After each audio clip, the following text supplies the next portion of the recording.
Hello guys, कैसे हैं आप सब लोग। लॉन हंटर के एपिसोड 15 के साथ हाजिर हूँ। तो लास्ट एपिसोड के एंड पे हमने देखा था कि एक लड़की की एंट्री होती है जो कि एक आर्किटेक्ट है, यानी कि एक टेक्नीशियन है। आर्किटेक्ट एक हंटर नहीं होता, लेकिन वो अपनी आर्म्स और अपनी मशीनों को यूज करते हुए एक हंटर की बराबरी कर सकता है। इस लड़की का नाम सूके है और ये हांगटू ग्रुप की नई टेक्नीशियन है। सूके के पास एक छोटा सा रोबोट होता है जिसका नाम बिक्सी होता है। वो उसे कहती है, बिक्सी चलो जल्दी से चेंज हो जाओ अटैक मोड में, और वो एक बड़ी सी गन बन जाता है। सूके कहती है, वैसे तो मैं बहुत ज्यादा नर्वस हो रही हूँ क्योंकि मैं पहली बार किसी बड़े मॉन्स्टर का सामना करने के लिए आई हूँ, लेकिन अब जबकि मैं यहाँ पर आ चुकी हूँ तो मेरे लिए वापसी का कोई रास्ता नहीं है, मुझे ये करना ही होगा। मेरा दिल बहुत ही तेजी से धड़क रहा है। और साथ ही वो एक लंबा सांस लेती है और अपनी बैकग्राउंड स्टोरी बताती है। सूके कहती है, कुछ दिन पहले तक मैं सिर्फ घर में रहती थी, मैं किसी भी गिल्ड की मेंबर नहीं थी और ना ही मुझे कोई हंटर बनने का शौक था। कुछ दिन पहले का सीन दिखाते हैं। सूके अपने घर वापस आती है और अपने भाई को आवाज देती है, लेकिन उसका भाई घर पर नहीं होता। सूके कहती है, मेरा भाई अभी तक वापस क्यों नहीं आया, वो तो सिर्फ एक डंजन में गया था जो कि एक नॉर्मल रैंक की डंजन थी, फिर अभी तक वो वापस क्यों नहीं आया। सूके अपना मोबाइल निकालती है और अपने भाई को कॉल करती है, लेकिन उसका भाई कॉल पिक नहीं करता और उसे कहा जाता है कि थोड़ी देर बाद कॉल करना क्योंकि अभी तक राब्ता मुमकिन नहीं है। यहीं पर उसके भाई की तस्वीर दिखाते हैं। इसका भाई वही लड़का है जो कि उस दिन कुल्हाड़ा लेकर बड़े बॉस को मारने के लिए सबसे पहले आगे बढ़ा था और बॉस ने सबसे पहले उसी को मारा था।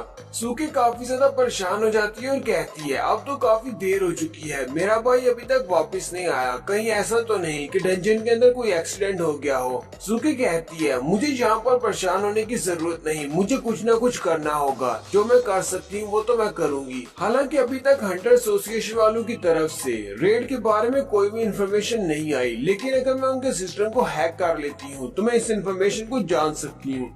फिर सूके एक रूम की तरफ चली जाती है जहाँ पर उसने पूरा सिस्टम लगाया होता है। बहुत सारे कंप्यूटर एलसीडीज पड़े होते हैं। क्योंकि सूके एक टेक्नीशियन है, इसलिए वो किसी भी चीज को हैक कर सकती है। वो अंदर जाकर अपनी चेयर पर बैठ जाती है और कहती है, मैं हंटर एसोसिएशन की वेबसाइट को हैक कर लेती हूँ, जिससे मुझे पता चलेगा कि डंजन के अंदर क्या हुआ है और मेरा भाई अभी तक घर वापस क्यों नहीं आया। सूकी जाकर अपने कंप्यूटर से कहती है, जेरूसलम चलो जल्दी से हैकिंग को स्टार्ट करो। वो उसके वॉइस को रिकॉग्नाइज करने के बाद कहता है, ठीक है मास्टर, मैं हैकिंग को स्टार्ट कर रहा हूँ।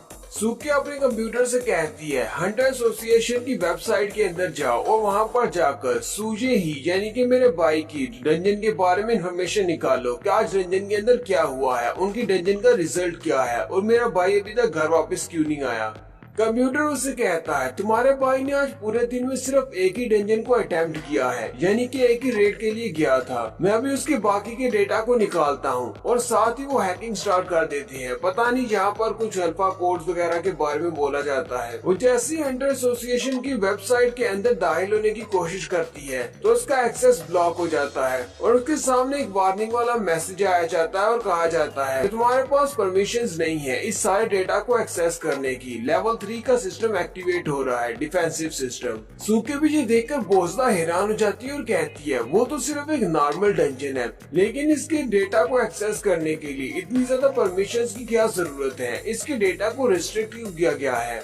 सूके दोबारा से कोशिश करती है और कोई नई ट्रिक यूज करती है, लेकिन फिर से वो उदास होकर बैठ जाती है क्योंकि उसे कहा जाता है कि तुम्हारे पास इतनी ज्यादा परमिशंस नहीं है, ये सारा डेटा क्लासिफाइड है, तुम इसको हैक नहीं कर सकती। सूके कहती है, चलो ठीक है, अगर मैं इस वेबसाइट को हैक नहीं कर सकती और सारे डेटा को एक्सेस नहीं कर सकती, कम से कम मैं उन लोगों के बारे में तो जान सकती हूँ जो कि मेरे भाई के साथ उस डंजन के अंदर गए थे। मैं उन सब से पूछ सकती हूँ कि डंजन के अंदर ऐसा क्या हुआ है कि मेरा भाई अभी तक वापस नहीं आया। सूके अपने आप से कहती है, मुझे अपने आप पर यकीन होना चाहिए, मैं एक आर्किटेक्ट हूँ, मैं ये कर सकती हूँ। और वो फिर से कोडिंग करना स्टार्ट करती है।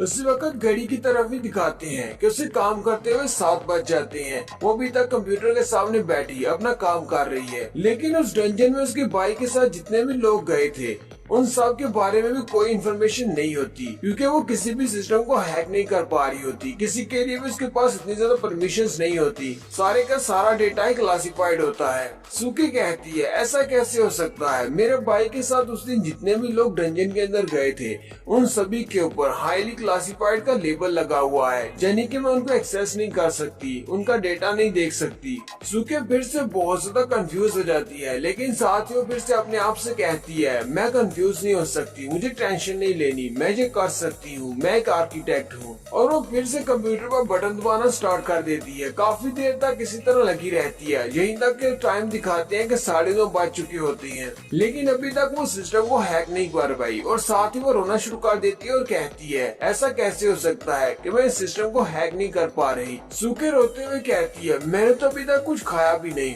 मुझे तो खाना बनाना भी नहीं आता, मेरा भाई हमेशा मेरे लिए खाना बनाता था। चलो कोई बात नहीं, मैं बाहर से ऑर्डर मंगवा लेती हूँ। वो अपने मोबाइल पर एप्लीकेशन ओपन करती है और कहती है यहाँ पर से एप्लीकेशन के ऊपर से ऑर्डर देने से जो भी चीज मंगवाओगे वो हमारे घर पर आ जाएगी, लेकिन यहाँ पर पहले में अपना एड्रेस बताना पड़ता है। और लेकिन उसे अपना एड्रेस याद नहीं होता क्योंकि वो बहुत ज्यादा नर्वस होती है। वो रोना शुरू कर देती है और कहती है मुझे तो अपना एड्रेस भी याद नहीं है, अब मैं क्या करूँ, मैं ऑर्डर कैसे करूँ?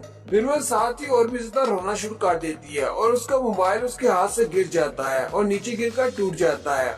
वो कहती है अब मैं क्या करूं, मेरा तो मोबाइल भी टूट चुका है, मैं तो अपने भाई के बिना एक ऑर्डर भी नहीं कर सकती, मैं अपने लिए खाना भी नहीं मंगवा सकती, मैं अपने भाई के बिना क्या करूंगी। उसी वक्त बिक्सी भी उसके पास आ जाती है। सूके बिक्सी को गले से लगा लेती है और रोना शुरू कर देती है और कहती है आज से पहले मैंने अपने आप से कुछ भी नहीं किया, हमेशा मेरे लिए सब कुछ मेरा भाई किया करता था, मेरे लिए खाना भी वही मंगवाता था, मैं तो अपने भाई के बिना खाना भी नहीं मंगवा सकती, अब मैं क्या करूंगी, मैं जिंदा कैसे रहूंगी। सूके भी मिक्सी को अपने गले से लगाकर ही बैठी होती है कि उसी वक्त उसके पास एक नोटिफिकेशन आता है और उसे कहा जाता है तुमने जिस चैनल को सब्सक्राइब किया हुआ है उस बंदे ने एक नई वीडियो को अपलोड किया है, यानी कि टैंग ज़ाओबी ने नई वीडियो को अपलोड किया है। वो लाइव स्ट्रीमिंग कर रही है, वो भी अरीना से, जहाँ पर एक लड़का जो कि ब्रॉन्ज लेवल का है वो एक लड़की एक असैसिन के साथ फाइट कर रहा है। सूके जल्दी से अपनी स्क्रीन की तरफ देखती है तो सामने ज़ाओबी होती है जो कि अरीना से लाइव मैच दिखा रही है। ये वीडियो उस दिन की है जिस दिन लूमी और रैन की फाइट हुई थी।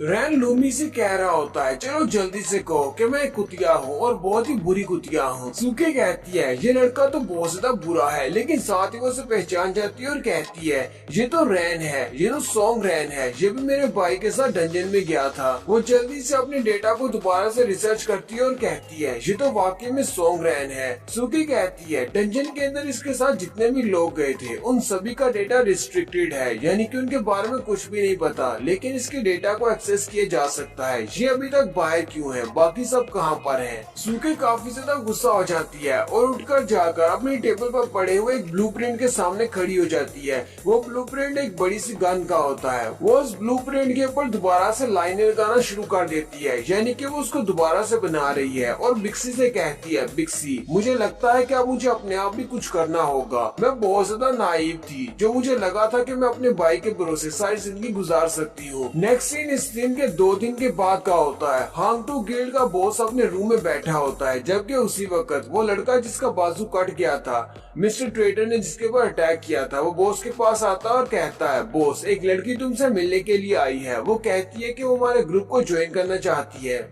वो लड़की कहती है कि वो एक आर्किटेक्ट है।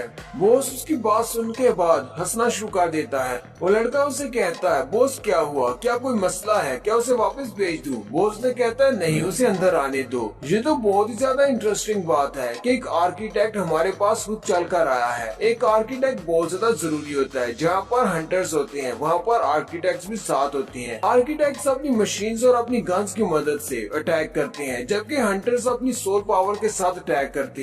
हंटर्स को जो नेचुरल गिफ्ट मिला है, यानी कि उनके पास नॉर्मल इंसानों से स्ट्रेंथ बहुत ज्यादा होती है, लेकिन आर्किटेक्ट्स जो कि अपने आप को हंटर बनाना चाहते हैं वो अपनी मशीनों का सहारा लेते हैं, अपने रोबोट्स का सहारा लेते हैं। इस दुनिया में हंटर्स से ज्यादा नॉर्मल लोग हैं और नॉर्मल लोग मॉन्स्टर्स के साथ फाइट करने में बिल्कुल भी इंटरेस्टेड नहीं होते। तुम ऐसा कह सकती हो कि 1000 में से सिर्फ 5 ऐसे लोग होंगे जो कि आर्किटेक्ट होंगे, जो अपनी साइंस एंड टेक्नोलॉजी को यूज करते हुए इन मॉन्स्टर्स के साथ फाइट करना चाहते चाहते हैं। मुझे तो ये बात बहुत ज्यादा इंटरेस्टिंग लग रही है कि एक आर्किटेक्ट हमारे पास आई है, चलो जल्दी से उसे अंदर भेज दो। सूके अंदर आकर खड़ी हो जाती है। बॉस उसे कहता है तो तुम हमारे गिल्ड को ज्वाइन करना चाहती हो और तुम एक आर्किटेक्ट हो। सूके उसे कहती है हाँ बिल्कुल ऐसी ही बात है। बॉस कहता है मुझे ये बात बताओ, तुम हमारे ही गिल्ड को क्यों ज्वाइन करना चाहती हो। सूके उसे कहती है मैं सॉन्गरैन की वजह से तुम्हारे इस गिल्ड को ज्वाइन करना चाहती हूँ, क्योंकि मेरा भाई सॉन्गरैन के साथ एक डंजन रेड पर गया था, लेकिन सॉन्गरैन वापस आ गया,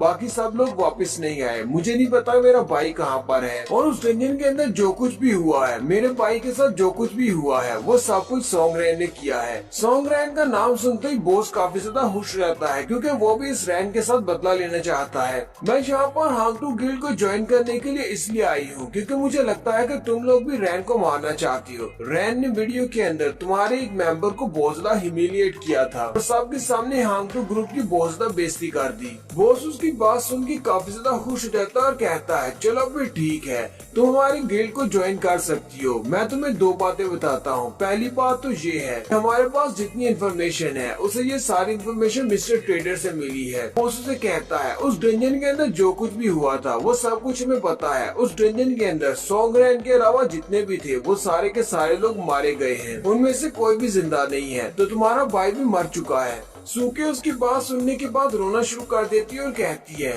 आए मेरे भाई की मौत कैसे हुई, डंजन के अंदर क्या हुआ था। बॉस उसे कहता है हमें इन सारी डिटेल्स के बारे में नहीं पता, क्योंकि हमारे इन्फॉर्मेशन वाले बंदे ने सारी डिटेल्स नहीं दी, लेकिन मुझे इतना पता है कि बाकी सारे लोगों के मरने के बाद सॉन्गरैन जब उस डंजन के अंदर से बाहर निकला तो वो पहले से बहुत ज्यादा स्ट्रॉन्ग हो चुका था। वो लड़का जो कि पहले एक वीक हीलर हुआ करता था, अब वो हमारी एक असैसिन लूमी को भी हराने के काबिल हो चुका है। बॉस उसे कहता है हमारे गिल्ड का मोटो ये है कि हम लोग दूसरों के खिलाफ खड़े होते हैं, जो भी हमारे खिलाफ खड़ा होगा हम उसे मार देते हैं और अपने लोगों की हमेशा हिफाजत करते हैं। यही हमारा मोटो है। तुम्हें भी इसी रूल को फॉलो करना होगा, हमेशा हांगटू ग्रुप को बचाना होगा। सॉन्गरैन को मारने के लिए तुम्हें किसी पर्सनल रीजन की जरूरत नहीं है। सॉन्गरैन ने हमारे एक मेंबर को मारा है, यानी कि लूमी को मारा है, इसलिए हम लोग उसको मारेंगे क्योंकि उसने हमारे एक मेंबर को डिस्ग्रेस किया है। अगर तुम हमारे ग्रुप के रूल्स को फॉलो करना चाहती हो तो फिर ठीक है, मैं तुम्हें यहाँ पर वेलकम करता हूँ, तुम हमारे हांगटू गिल्ड को ज्वाइन कर सकती हो। सूके उसे कहती है मैं तुम्हारे गिल्ड को ज्वाइन करूंगी अगर इस सब का ताल्लुक यानी कि मेरे भाई की मौत का ताल्लुक उस लड़के सॉन्गरैन के साथ है तो फिर ठीक है, मैं सॉन्गरैन को अपने हाथों से मारना चाहूंगी।